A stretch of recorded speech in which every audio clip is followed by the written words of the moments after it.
Well, let me thank you very much for the generous invitation to this conference, and in particular for the suggestion that I give the opening talk for our meeting about the first partition of Poland. Now the opportunity to speak to you here is a very great honor for me indeed. Thank you very much.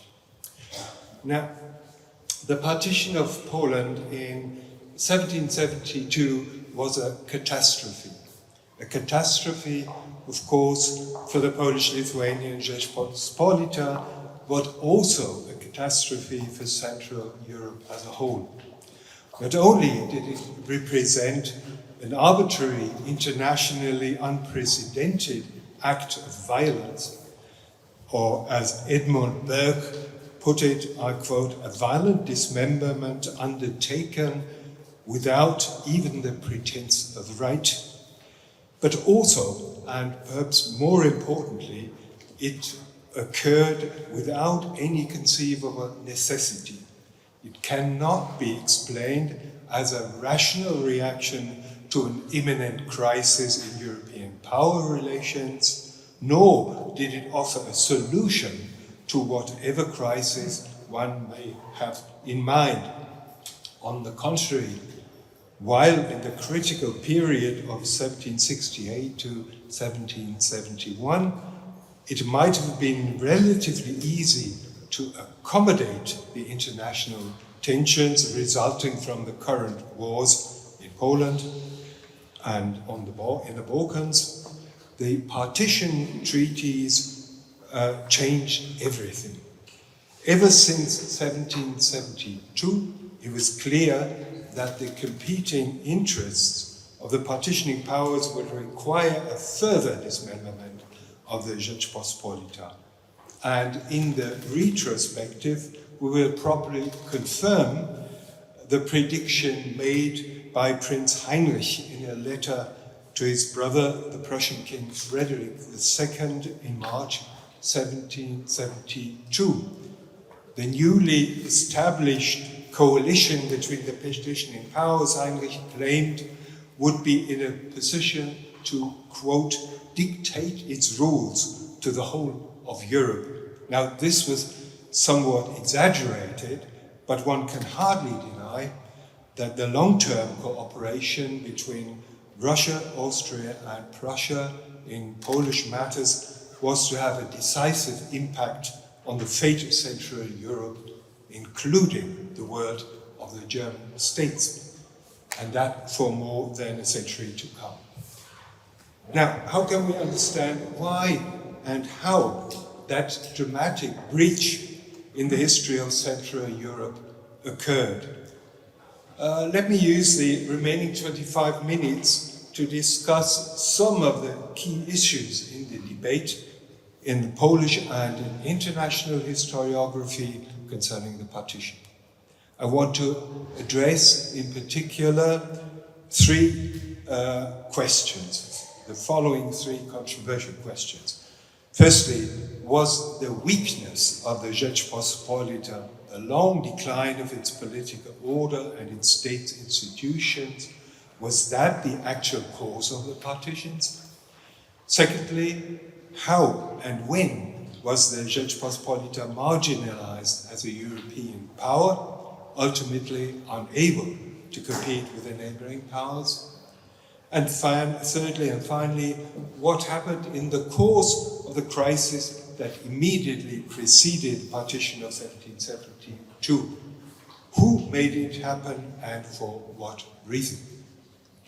My first point, was the Rzeczpospolita of the 18th century really a failed state, a republic in anarchy that was bound to fall apart or to be destroyed by the surrounding powers?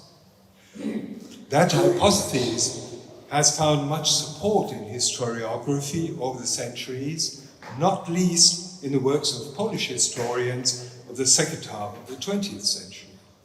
Let me remind you of the noteworthy controversy on that matter between Jerzy Topolski and Jerzy Michalski in the 1970s. The two issues to be considered in that context are the question of economic decline and that of delayed modernization. In terms of economic structure and development, the Rzeczpospolita of the Saxon period was undoubtedly among the backward states. It shared the fate of many regions in Central and Eastern Europe, many regions that emerged from the so-called European crisis of the 17th century, significantly weakened due to devastating wars, to demographic setbacks, and most importantly, to the decline of European trade with agricultural products. The process of recovery and of transformation was slow. It started in the Polish case in the 1730s or perhaps the 1740s. And that was certainly not early enough as to generate, before the partition, something like sustained economic growth. However, Poland, as I said, was not alone in that respect.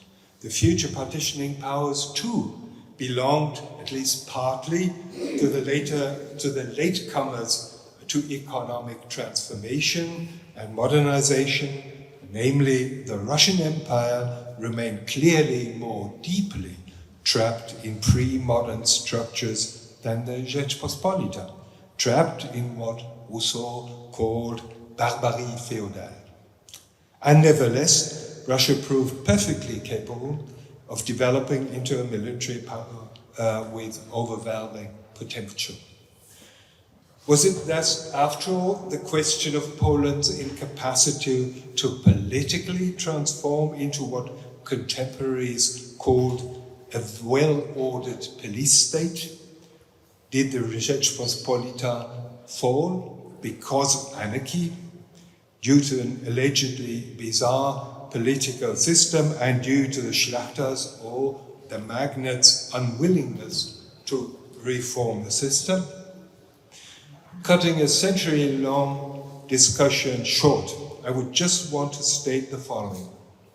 Seen in a perspective of comparative history, the Polish system of government by a state as a monarchical republic, that Polish system was by no means singular in a European constitutional history, let alone a bizarre exception.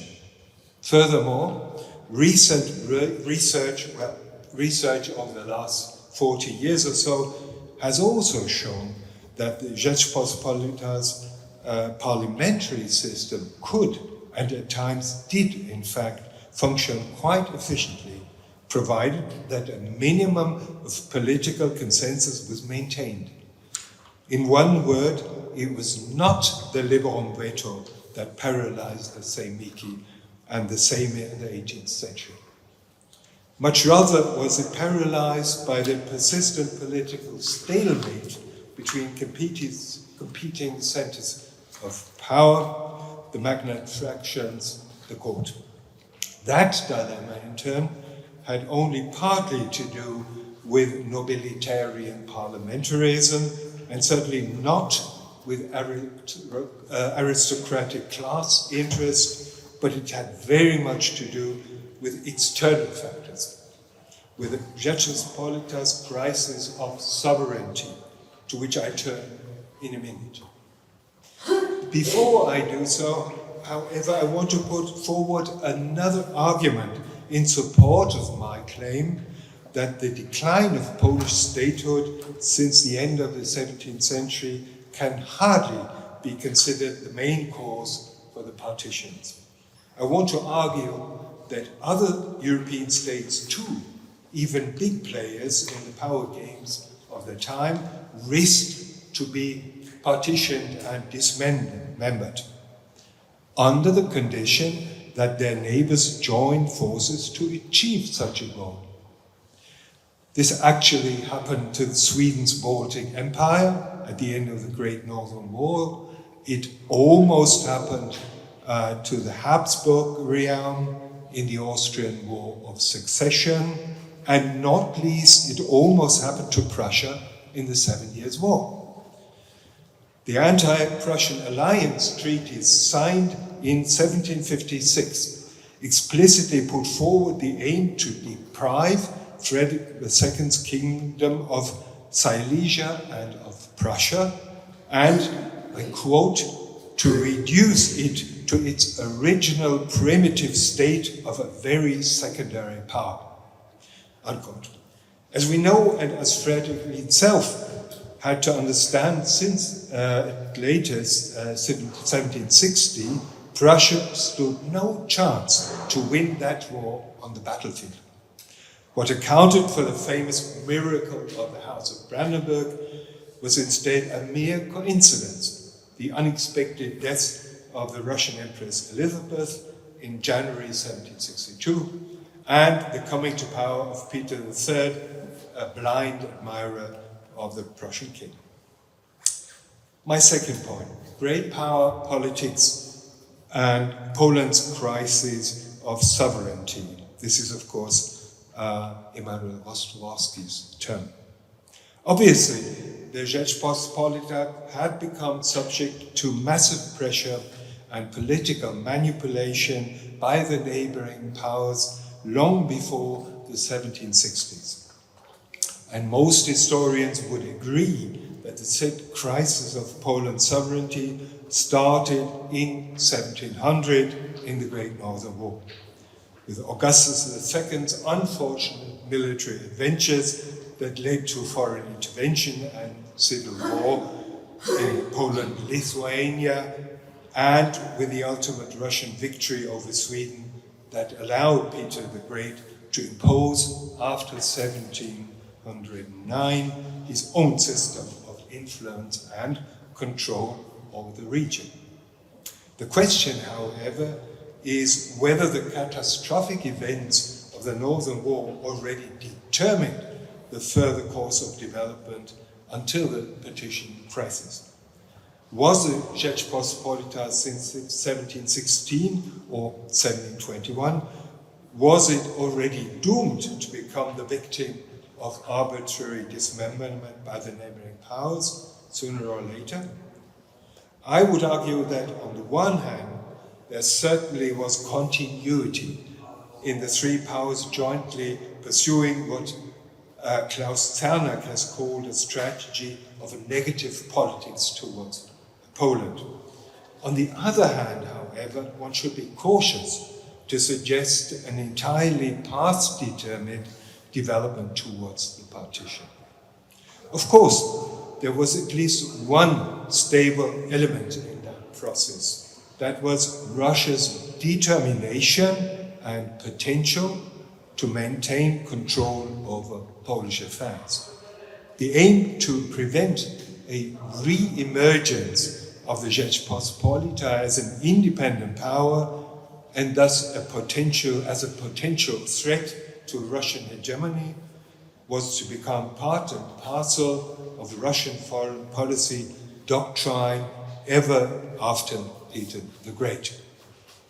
Now, this was the context in which cooperation between the future partitioning powers developed.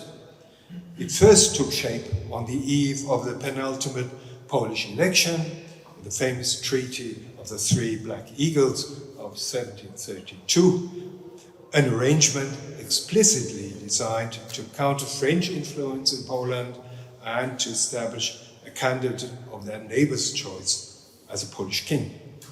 Now, we have to keep in mind, however, that this coalition, however symbolic it appears in the retrospective, we have to keep in mind that this coalition had a very short lifespan.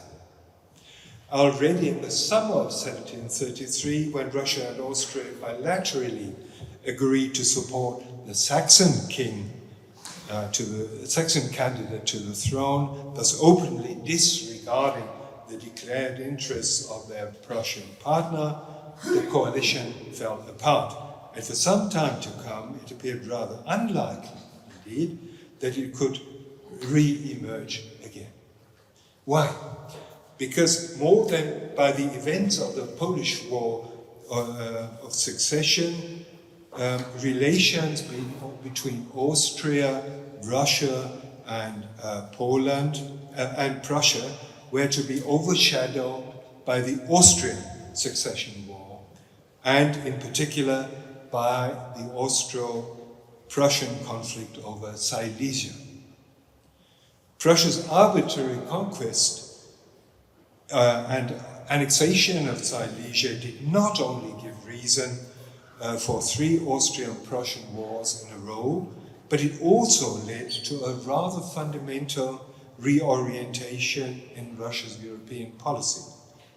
If Russia's control over the Rzeczpospolita could not be secured with the joint support of Prussia and Austria, it would be necessary, as the policymakers in Petersburg concluded, to adopt, at least temporarily, an alternative strategy. Such considerations were the origin of Alexei Bestuzha's great plan for the restoration of the former balance of power in Central Europe. And that plan materialized in the shaping of the anti-Prussian alliance of 1756 that I mentioned earlier on. The Prussian conquest of Silesia was to be reversed, and Prussia's political and military potential to be reduced to such a degree that it would no longer be able to interfere with Russian and Austrian interests. Now, the outcome of the 7 Years' War was, of course, not what Petersburg or Vienna, nor any other actor in the drama, in fact, had expected. The members of the anti-Prussian alliance, Saxony in the first place, paid dearly for the war efforts without, however, reaching their targets. Prussia instead, although de facto militarily defeated, survived territorially intact and remained in the possession of Silesia. Only that Frederick II had to learn the lesson, and he did learn that lesson, that in the future nothing could be achieved without the consent of Russia. The results were somewhat contradictory. On the one hand, the arrangements of the Peace of Hubertusburg in 1763 did in fact provide the basis for a renewal of the cooperation between Russia, Prussia and Austria, a splendid return, if you like, of the alliance of the 3 Black Eagles. On the other hand, however, the Austro-Prussian conflict over Silesia remained unsolved, a matter that was to provide for lasting tension between the future partitioning powers. Emanuel Rostvorovsky was certainly right when he suggested in his seminal article in Przegląd Historyczny in 1972 that there existed something like a causal link between the Prussian annexation of Silesia and the emerging of the partitioning alliance of 1772. My third point: how to explain the events between 1767, 1768 and 1772. The debate among historians over that issue has been lively in the 19th and early 20th century, and after a period of silence, if you like, it regained momentum in recent decades. Therefore, we now have a fairly complete picture of the general setting and of the key events, that is, of the backgrounds and the dynamics of the conflict in Poland since 1767, of the events of the Russo-Turkish War since 1768 and their impact on European power relations, of the diplomatic maneuvers of the courts involved, and not least of the emergence of various plans for territorial annexations at the expense of the Rzeczpospolita. And still, one can hardly say that we can offer a comprehensive and convincing explanation for what happened. Several features of the overall pictures appear, in fact, contradictory. At least they are hard to explain if one assumes that key decisions in big politics should be considered as resulting from rational consideration and rational action. Now, what particularly puzzles me is the very basic question how the partitioning deal fits into what we know about the respective political interests of the future partitioning powers. The actor most clearly focused on plans to annex Polish territory was, of course, Prussia. We are aware of ideas that matter that Frederick put forward, not least in his political testament. Austria, in turn, was committed to territorial bargains in a more general sense, committed to the idea that some kind of deal about Poland could help to win back Silesia, or at least to receive compensation for the Habsburg loss of that province. We all know, for example, the respective project for an exchange of territories that the Austrian Chancellor Kaunitz proposed to Prussia in December 1768. But how about Russia?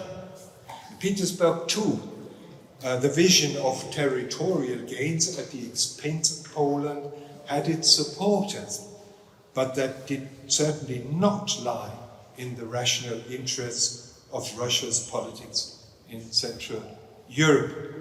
There was no reason why Catherine II's concept, quote, to govern Poland one-handedly, unquote, there was no reason why Catherine should abandon that concept, let alone why Prussia or Austria should be invited to help themselves to Polish territory. And it's equally clear that neither of the two, neither Austria nor Prussia, were in a position to enforce their plans on Russia, be it in 1768 or in 1770 or 1771. Nothing could happen without the consent and the declared will of the Russian Empress and of her government. So why then could the partition occur? Perhaps it would be helpful if we somewhat modified our analytical approach. Perhaps we would better understand things if we look more closely at individual phases of decision-making and at individual actors. And if we would try to grasp the atmosphere in which specific decisions were taken. Now, in order to explain what I mean, I would like to very briefly present the results of a kind of a micro-study that I undertook many years ago. It based on an analysis of British diplomatic documents in London's Public Record Office, and it focused on the English mediation between Russia and Poland in the spring and summer of 1770. Other than William Redaway or Władysław Konopczyński, who also studied or at least looked at the same sources, other than them, I was not interested in analyzing Britain's official policy towards Poland, but much rather in learning how the English representatives in St. Petersburg and in Warsaw perceived the dynamics of crisis in and around Poland and how they reported about it. The British diplomats invested much time and effort indeed into negotiating some kind of compromise between the Polish confederates, the king and the Russian government, and in the summer of 1770 they came up with Whitehall. The British government considered a very rational and wise plan to achieve a peace settlement in Poland, a settlement based on concessions to be made from both sides, while Russia should take a more moderate stance in view of the so-called dissident question and its guarantees for the Polish constitution and the liberum veto. The Polish side should renounce on some of the recent decisions taken by the Sejm and should agree to a renewal with some modifications to the Russo-Polish Treaty of 1768. Fair enough. And as it seems not entirely an unrealistic proposal. If we believe what the British representatives reported from Russia and from Poland, this was also the general impression in St. Petersburg. We know for sure, at least, that Russia's Foreign Minister Panin engaged Cathcart, the British representative, in week-long negotiations over details of the peace plan, over possible compromises in the dissident question and constitutional issues, not least over ceremonial questions. What formal procedure would be required and acceptable for the Empress as the precondition for an open rapprochement between the Russian court and the Rzeczpospolita. But then, in August 1770, Panin suddenly interrupted the negotiations with the British, and when talks were resumed after several weeks, Panin then categorically stated that the Empress rejected any kind of compromise with either the Polish conference or with the king, and that obviously marked the end of the mediation. Now, interesting here is the timing, the chronology of events. In August 1770, the Russian government was still far from firmly committing themselves to plans of a partition of Poland. The respective negotiations with Prussia started much later, and we thus cannot assume that Panin already in August acted in pursuit of such an alternative scheme. Instead, it is noteworthy that Panin's change of mind about compromise in Poland occurred in the immediate aftermath of spectacular Russian victories in the war against the Ottomans.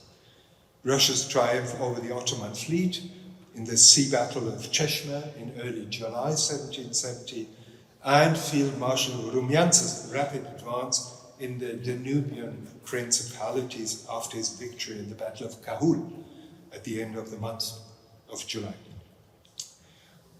Therefore, the British representative in St. Petersburg may have been right when he speculated in July 1770 that Petersburg would probably take a substantially different attitude towards the efforts at reaching a compromise in Poland if Russia had suffered some major defeats in the Turkish war.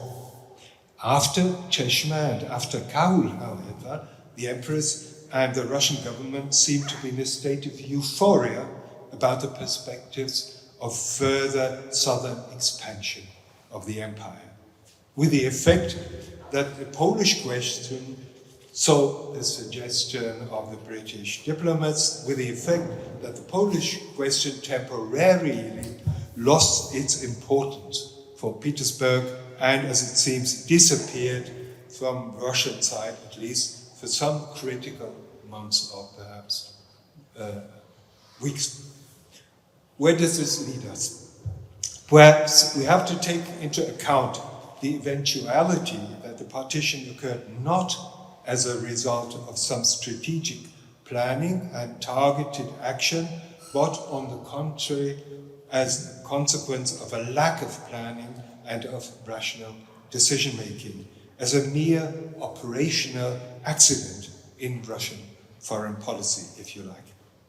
Now, this is, of course, a very pointed hypothesis, and it is by no means proved yet. But we should not dismiss such an interpretation prematurely, as it were. Just a few sentences to conclude. The tragedy of the partitioning deal of 1772 was that it created substantial new hotspots in European power relations, whereas in fact it did not solve any of the current problems. The Austro-Prussian rivalry continued, and it motivated both powers to look out for opportunities for further gains, territorial gains, whereby a further dismemberment of the Rzeczpospolita was the most obvious option. A consistent consolidation of Poland and the Polish-Lithuanian rump state seemed very difficult and rather unlikely, and de facto proved impossible. Not least, the Polish deal had little, if any, effect on the further expansion of the Russian Empire. German historians in the 20th century, for example, Walter Hubacz, have claimed that the partition treaties of 1772 represented from a Prussian and an Austrian perspective, and I quote Hubacz, an act of self-preservation designed to keep Russia away from the borders of the Habsburg lands, Silesia and Brandenburg, unquote. And furthermore, to contain Russian expansion in the Balkans, it was also necessary to contain Russian expansion in the Balkans. Now, the opposite is true. Once the partition treaty is signed, neither Austria nor Prussia took any further interest in Russia's commitments against the Ottoman Empire. They did not interfere in the process that led to the conclusion of the Russian-Ottoman peace treaty of Küçük-Kaynarca in 1774, a spectacular Russian success that, not least, paved the way for the first Russian annexation of the Crimea in 1783. In Polish affairs, in turn, Russia's Western partners did everything to further destabilize the situation, a strategy that could hardly be qualified as serving the purpose of keeping Russia at a distance. Let me come back once again to Edmund Burke's commentary of 1772 on the partition of Poland.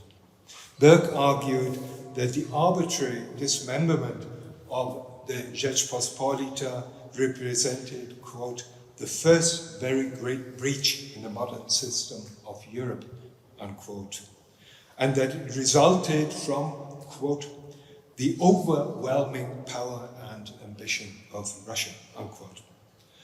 Austria and Prussia were eager at that time to collaborate in view of their own interests and in that scheme.